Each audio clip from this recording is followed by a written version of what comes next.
Hey, it's your girl Abby B. You are watching Behind the Brand with L. Jones. Let's get into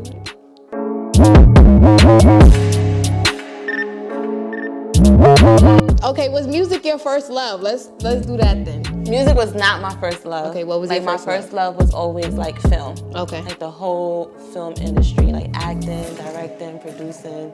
That whole side was like my first love. Okay. So one day, how did this start? So one day, I decided to throw a cypher. I literally don't even know why. Like I had a space, like a family space, and I was like, hey, it would be cool to throw an event.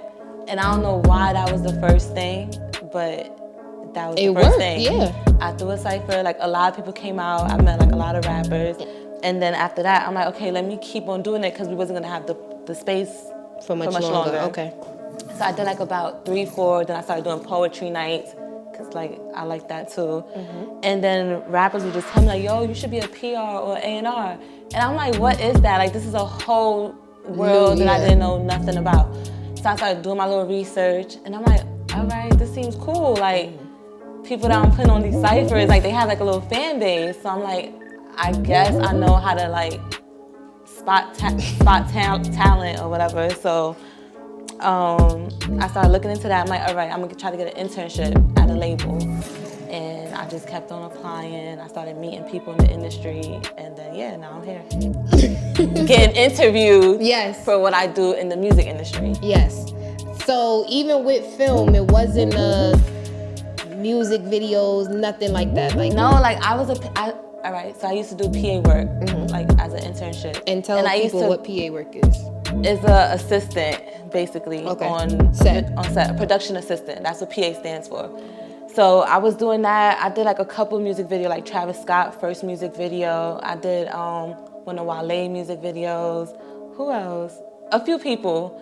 And I never thought like, hey, I want to be in the music industry. Never. Like it was until I started throwing events that I really was like, this seems cool. Like. And what was it about the events? Was it that you were able to see an impact, or the fact that you were bringing these artists together, or just putting it together was interesting to you? Yeah, it's like putting it together and then just seeing like these rappers really had like a fan base. Like people really was interested in hearing they rap. So I was just like, this is cool. So what was your first, I guess we could say, industry experience? My first internship at a label was Cinematic. Okay. And how did that go? What was that process like? It was good. I was there for 6 months until I got hired when I found my first artist. And that was just last year. Really? So. Well, now we're in 2021. So that was 2019. Okay, respectfully, we just reached 2021, so technically. Yeah. So how does that transition feel? Because that's kind of fast compared to a lot of other people. So was that transition easy for you? Was it difficult going from like intern to, okay, this is now my career, would you say? Yeah. So, yeah, what was that like? So it might seem fast, like that, compared to other people. It's like, you done hear people say, yo, I was interning for 2 years, 3 years, 4 years. But for me, being in that moment, it didn't feel like it was fast. Like it felt like things was actually moving slow, because you had to think about how long it took me to even get an internship at a label. Like I was applying from like 2016, 17 to different places, and I wasn't hearing nothing back. So it's like, yes, I got in and only stayed for 6 months as an intern, but everything before that was like a long journey. Your artist, Life with Kel's, like Lul Kel. Lul Kel, sorry. Lul Kel, So sorry. So your artist, Lul Kel, been doing extremely well. Recent Trippie Redd collab is going crazy.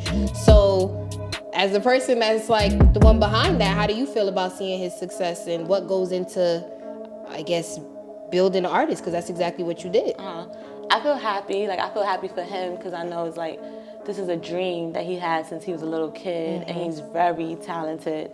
So, yeah, I'm just always happy for him. Like, yo, like you did this. Like, yo, your record went. Like, it's just like I'm seeing someone, like they dream come true. So, like, I'm just super happy for him all the time. How often do you look for artists, if you do? So before, I used to look like a lot, like way more than now. But now I'm more at that stage that is just like, I want to break my artist. Like, I don't want to just have like 10 acts, like, and just say like, yeah, I signed these 10 acts. But it's like, okay, what are you doing with these 10 acts? So right now I'm just more focused on helping them get to where they need to be at before I just like start looking for other people. Unless it's something that's like, oh my God, I need to sign this kid right now. Have you ever come across something like that? Lul Kel. Yeah? Yeah. And what was it about him that was like, oh, I need this kid? Like, I don't know, like, he just seemed like a star. Like, he just seemed like a star. And when I found him, I was just like, yeah, like, I really hope I could sign this kid. But when I was talking about just now with, unless something is moving, it would have to be something like just real crazy, just ready to go. Yeah.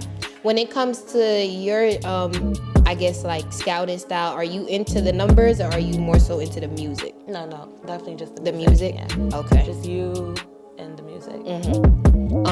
Is it a vibe thing? Do you gotta feel like they vibe, or is it just like you talented? Let's go to work. I mean, because I feel like you and Kel are cool. Like y'all are. It's not just a vibe, but I feel like it is more than just music. Because it's more like if I feel like you're a star now. What do you mean by that? I feel like so many people say that. Like you gotta be a star. Like what is like a star? It's like a package. Because like let's say if you're like super talented, but you walk in a room and it's just like no personality or nothing is gravitating people towards you, or like you're just extremely disrespectful, or like it's, yes, you gotta be talented, but it's a little bit more than that that too. goes into it. What would you say was like your aha moment? I know you only been doing this a year, but what would you say your moment was like, I could do this, like this my is aha moment was when I got my first gold plaque. Ooh, Yeah, okay, tell me about that. You said that real subtle. Yeah, I was happy. Okay. Cause it's like, oh, this is what people be like. Yeah. That was like the moment for you. Yeah. What is one thing about being an A&R that's really overrated? I think nowadays everybody says like, I want to work at a label, I want to be in the industry, and it's like, as an A&R, what's something you can tell somebody like, it ain't all sunflowers and you just go into the studio and everything is lit. Like, what's something that people kind of don't give enough credit to that probably takes a lot out of you building an artist from, getting a gold plaque, from signing them to now getting plaques? Like, I don't know. It's, all right, I don't know. I would say A&R it's a cool job. Some people do think it's like super easy. And I would say you're like accountable for a lot of things that people probably don't think of. okay. Like, you can go ahead and be an A&R. Let's say you sign 10 acts, 20 acts, and nothing pops off. So, like... Is that your fault? I'm just saying that's... No, I'm asking. Like, it's not is that an A&R it's not fault? that it's your fault, but as an A&R, whatever you sign means the most to you. Because that's what makes your job. Like, your artist is what makes your job. So, like, just imagine how you would feel if you signed 10 acts and you just never get that moment that you always wanted.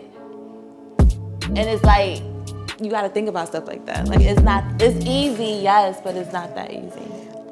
Do you have help as an A&R? Yeah, like, what you mean? Like with your art? Because I feel like that would be devastating for me. And then to almost feel like subconsciously, not it's my fault, but like you said, like this is something that it's not your fault, but I it's saw like, potential and I tried to make something. So like what I would say is that as an A&R, you just have to be ready to roll with the punches and do what you gotta do. Like, you have to be ready to really put that work in. Like, not just sign an artist and then just, okay. Like, no, like, be there for your artist. Like, help in whatever way you can. Like, really just be a part of the process. Right.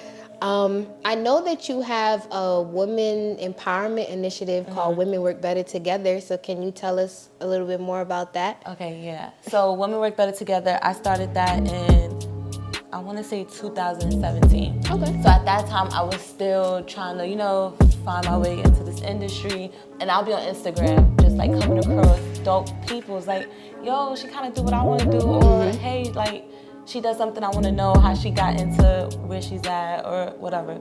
So I just thought about creating a platform where women could come together and inspire and connect. Like it's like a networking platform, so you can connect with other females. I like that. Do you feel like it I guess I want to say allowed you to network and connect with a bunch of other people? And then even if it's not me, like I've done seen other girls that they met through one of my events. Like Okay. they'll still remain friends, and it's like, yo, that's mad cool that it was my event that you guys connected and like are still friends. And at that time when I started, there wasn't that many female empowerment groups going on. So I wanted to ask you, speaking of females, how are you able to, or what's some advice rather that you can offer for navigating in an industry that we know is male dominated and there's a lot of cap going on and things like that, but you managed to push through all of that, got your artist a gold plaque with less than a year in whatever you were doing. So what's some advice that you could offer to somebody that's trying to implement the Abby method, so to speak? Like, be you. That would be my advice. Be like you? literally just be you and focus on you. Don't worry about what nobody else is doing. Like everybody's story is different. You gotta focus on your goals, stay in your lane, and that's about it. Okay, that's a good one. I'm not going to press you too much about that. I mean, you could, but Like what you mean? Because I just feel like the industry is so, I don't know, like you're in it, you know what I'm saying? So I'm on the outside kind of looking in, but a gold plaque in less than a year. Your artist has a collab with one of the biggest artists in hip hop. Every song, every video, at least I know for a fact, has gotten over 1 million views. So, Abby, like, what's the recipe? Like, come on, get the people something. Like, a gold plaque in less than a year, or like how many views he got, that's all on him. Like, that's beyond me. Like, what do you mean? I'm saying, like, you're the artist, you make the music. No, Abby. That's we gotta give you your flowers. That's why you're being interviewed tonight. Kel, respectfully, shout out to Kel. But what I'm saying is, there's a machine behind him. Yeah, and that machine is you. It's me, it's the team, it's management, your PMs. Like, it's really your whole staff. Like, but you turn the wheels. Yes. You can say it, Abby. I respect the humility, but you can say it. I don't really know how to, because everybody's story is different. Right. Like, you could get 10 gold plaques in a year or 10 gold plaques in 5 years. It's like everybody's story is different. Like, I can't tell you like why this is our story. Like, everybody's story is different. Are you looking to A&R for more artists in the future? Yeah, of course. Yeah. Do you have your eyes set on anyone right now? No. Okay. I was trying to get a little tea. Why would I even I just thought I wouldn't even say it unless like the deal was done and I could like go ahead and talk about it. Right. So is that how that worked? Like the deal got to be finished before you say anything? Yeah, because I could go ahead and say a name right now. People be like, oh, let me look who that is. Right. So, and then that shouldn't be capped. Okay, fine. And my final question was, what were some mistakes that you made that you wish you hadn't, if any? I have no regrets. None? So every mistake you made, you feel like had to be made. Okay. And lesson learned. Yes. And 2 things you could change about today's hip hop. I don't really think there's nothing I want to change about today's hip hop. I seen a meme earlier that was dumb funny though. It was like, I miss when niggas who couldn't rap didn't rap. Is that something you would change? I mean, I felt that though.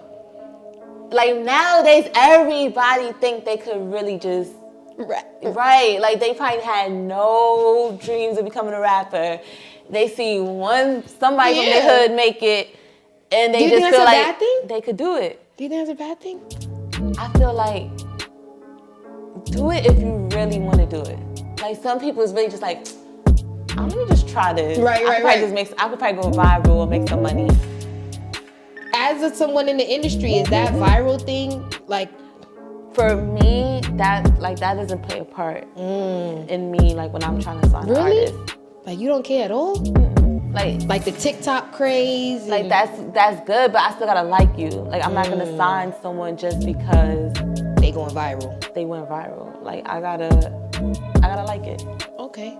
So one thing like if you have no numbers and I really believe in you, I'll still sign somebody. Really? Yeah. Oh, it's that's not nice. always about the numbers. That's nice. Cause a lot of people say they bring it. I mean, I know that that's important, but a lot of people make it seem like that's the definitive, like that's what's gonna decide whether or not we bring that to you. Like I do artist development.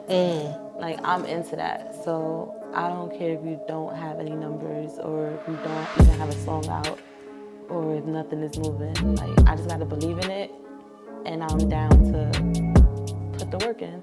Okay. So bringing it, you're not safe. So two things you would change is what? Bringing talent back? Can we say that? I don't know, because there is good I was just talent about to out say, because there. that would mean that you don't think talent is out It's there. not really I would change. Okay. Yeah. Okay. So we'll leave it Because I at do that. like there's a lot of good artists right now. Like, there's a lot of good R&B artists. There's a lot of good hip hop artists. So How you feel?